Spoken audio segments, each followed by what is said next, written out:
Halo Sobat Sanubari, selamat menyaksikan kisah terbaru kami, My Runaway Bridge. Tapi sebelumnya, silakan klik subscribe, like, dan share, agar kami dapat menghadirkan kisah-kisah seru lainnya. Kisah ini berawal ketika seorang gadis cantik memakai gaun pengantin, sedang berjalan di tengah rel kereta api. Wajahnya terlihat sangat sedih, entah apa yang ada dalam pikirannya. Tapi ia kelihatannya sangat putus asa dan berniat bunuh diri. Suara kereta terdengar dari kejauhan. Gadis itu terlihat masih berjalan di tengah jalur kereta. Suasana saat itu sangat sepi, tidak ada seorang pun yang melewati jalan itu. Lalu tiba-tiba seorang pemuda datang memakai sepeda motor hendak melewati jalan itu. Namanya Juno. Ia kaget melihat seorang gadis berjalan di tengah rel kereta mengenakan gaun pengantin. Sementara suara kereta sudah terdengar dari kejauhan. Juno menepi, ia berteriak memanggil gadis itu, "Hai,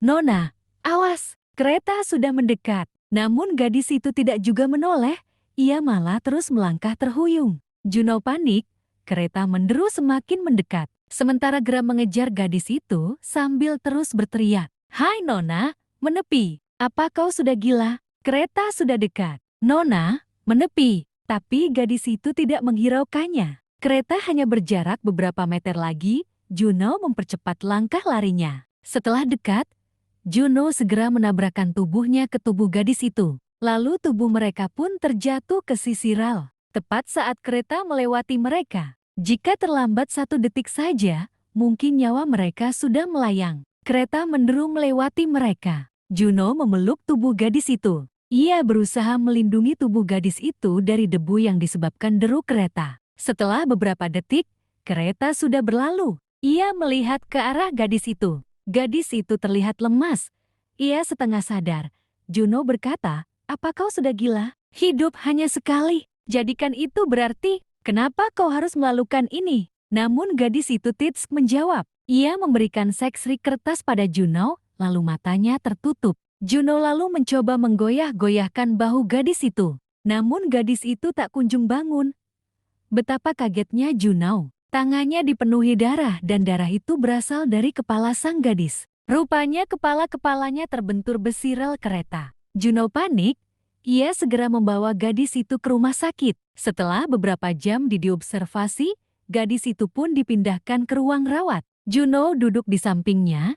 Ia tidak tahu apa yang harus dilakukan. Siapa gadis ini? Pasti dia punya keluarga yang harus segera ia hubungi. Tapi siapa? Juno bingung. Lalu dia teringat pada secari kertas yang diberikan gadis itu di rel kereta. Ia ingat ia menyimpannya di saku jaketnya, lalu ia mengambilnya. Dan ternyata yang diberikan gadis itu adalah 2 buah kartu nama. Dalam kartu pertama tertulis nama Georgia Han, CEO Han Corporation. Dan di kartu kedua tertulis Yura Han, Co-Direktur Han Corporation. Juno heran, apa hubungan gadis ini dengan orang yang memiliki kartu nama ini? Apakah gadis ini bernama Yura? Apakah dia putri dari seorang CEO?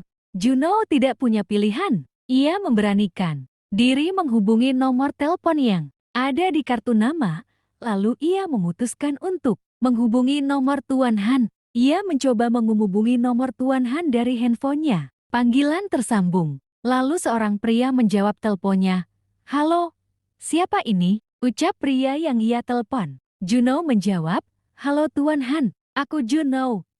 Ucap Juno terbata-bata. "Juno? Juno siapa?" Jawab Tuan Han, "Aku, Yura." Ucap Juno terbata-bata. Ia bingung harus bicara apa. Belum sempat Juno menyelesaikan pembicaraannya. Tuan Han menyambar, "Yura, kau bersama anakku. Di mana dia sekarang?" Juni terdiam sejenak. Jadi benar, gadis ini bernama Yura. Dia putri seorang CEO. Tuan Han lanjut bertanya, "Di mana Yura? Ayo cepat jawab." Juno terkesiap. Ia lalu mengatakan di mana ia tengah berada. Tidak lama kemudian Tuan Han datang. Juno mencoba menjelaskan kejadian yang baru saja terjadi. Namun Tuan Han tidak ingin mendengarkan. Ia langsung menemui Yura. "Yura, anakku, maafkan ayah nak. Ayah berjanji tidak akan memaksakan kehendak ayah padamu," ucap Tuan Han sambil menangis. Juno melangkah mundur, mencoba keluar. Ia merasa tugasnya sudah selesai. Namun Tuan Han menghentikannya.